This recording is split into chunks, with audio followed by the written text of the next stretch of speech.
आणि आता नियमात तिकडे घेऊन जातो आता चालेल चालेल सर, घेऊन जा सर. तोपर्यंत आम्ही इथं काहीच नाही, मस्त बसणार. आम्ही तुमच्या उद्या फोनची पत्राची वाट पाहणार. आमच्याकडून काही गैरकृत्य होणार नाही. आम्ही शब्द देतो पाटील साहेब, शब्द देतो आम्ही. बघा आता मी जर एवढं तुम्हाला सांगतोय साहेब आमची विनंती आहे साहेब, माझ्यावर तो काही विश्वास ठेवा तुम्ही. आमची विनंती आहे मी साहेब. आज मिटिंग घेतोय फक्त. आणि साहेब मीटिंग मध्ये तुम्ही मांडा, कारण आम्ही बघितलं माननीय तहसीलदार साहेब हा तसं तसंही करा. आता माझ्यावर चला वाटलं नाही सर, ऐका ना पाटील सर, ऐका ना. विषय कसा आहे, जरी अध्यक्ष आहेत ना, तर जे काही तांत्रिक मुद्दे मांडायचे आहे ना, ते तालुका कृषी अधिकाऱ्यांनी याचे मांडायला पाहिजे होते, ते नाही झाले. आता यांनी कलेक्टर साहेबांचे मुद्दे मांडताना ना आम्हाला कसा लाभ मिळाला असे मुद्दे मांडा, एवढी विनंती फक्त. त्याच्यामध्ये तक्रार निवारण समितीची बैठक आहे, त्यामुळे तक्रारदार म्हणून तुम्ही जरी आला तरी चालता. म्हणजे कशाला नाही नाही साहेब, चालतं का? शेतकरी आले तर चालतात का? चालतात ना साहेब. मग आमची तालुक्यात झाली, त्यांनी बोलवलंच नाही ना तुमच्या अधिकारी. मी पत्र काढलं होतं, तुम्हालाही माहिती आहे.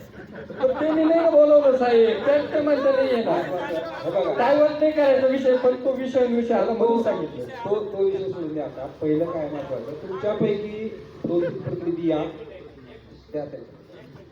जिल्हा अधीक्षक कृषी अधिकारी साहेबांनी इथं माघार घेतलेली आहे की चुकलं त्यांचं, पहिल्या मीटिंगला आपल्याला बोलवलंय. आणि आतापर्यंत तुमचे तालुका कृषी अधिकारी त्यांच्या वाक्याचं समर्थन करीत होते की आयुक्तांनी असं लिहिलेलं होतं की तक्रारदारांना चौकशी समितीत बोलावं. तो विषय नाही. आता मी फक्त सांगतो की तुमच्यापैकी 2-3 या. आज संध्याकाळपर्यंत आपण मिटिंग घेऊ. आता 6 वाजता नाही सर, आमचा पूर्ण तुमच्या सर, एक मिनिट सर, आमचा पूर्ण तुमच्यावर विश्वास आहे सर. साहेब तुम्ही एवढे लांब आलात, आमच्यासाठी आलात, त्याबद्दल आम्ही तुमचे आभारी आहोत शेतकरी म्हणून. तुम्ही ज्या अर्थी इथं लांब आलात त्या अर्थी तुम्ही नक्कीच आमच्या बाबतच विचार करणार, आमच्या बाबतच पुढे प्रस्ताव पाठवणार ही आम्हाला 100% खात्री. तर साहेब आमची विनंती आहे, तुम्ही तुमच्या पद्धतीने जो पण शेतकऱ्याच्या हिताचा जो पण निर्णय असेल, या शेतकऱ्या देवगाव मंडळामध्ये शेतकऱ्यांना कसा पीक विमा मिळेल, जे चुकीचे पीक कापणी प्रयोग झालेला आहे त्याचा दाखला देऊन कसा आम्हाला पीक विमा मिळेल, अशाच पद्धतीने तुम्ही रिपोर्ट करावा अशी आमची सर्वांची अपेक्षा आहे. तोच रिपोर्ट करण्याची प्रतिनिधी बोलवतो. नाही, आम्ही आमचे प्रतिनिधी तहसीलदार साहेबांवर आमचा 100% विश्वास आहे. तहसीलदार साहेब आमचे प्रतिनिधी. काय मी तिकडे अहवाल तयार करणार, परत तुम्ही म्हणणार इकडे यातलं हे वाक्य मान्य नाही, ते वाक्य मान्य नाही, त्यापेक्षा तिथं येऊन हे करा ना. आम्हाला फक्त विमा मिळायला पाहिजे सर, पूर्ण अधिकार तुम्हाला आहे. तुम्ही चुकीचं काम नाही, आम्हाला पूर्ण guarantee sir.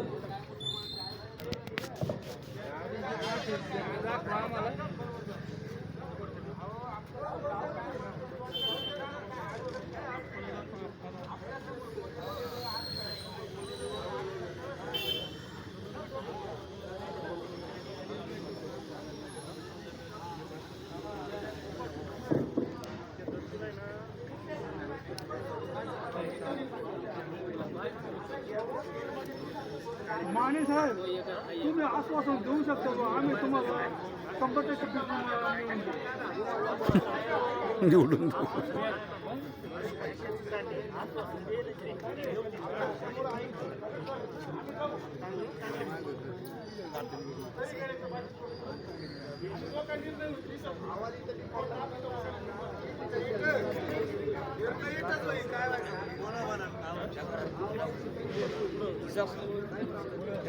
Được rồi anh kêu.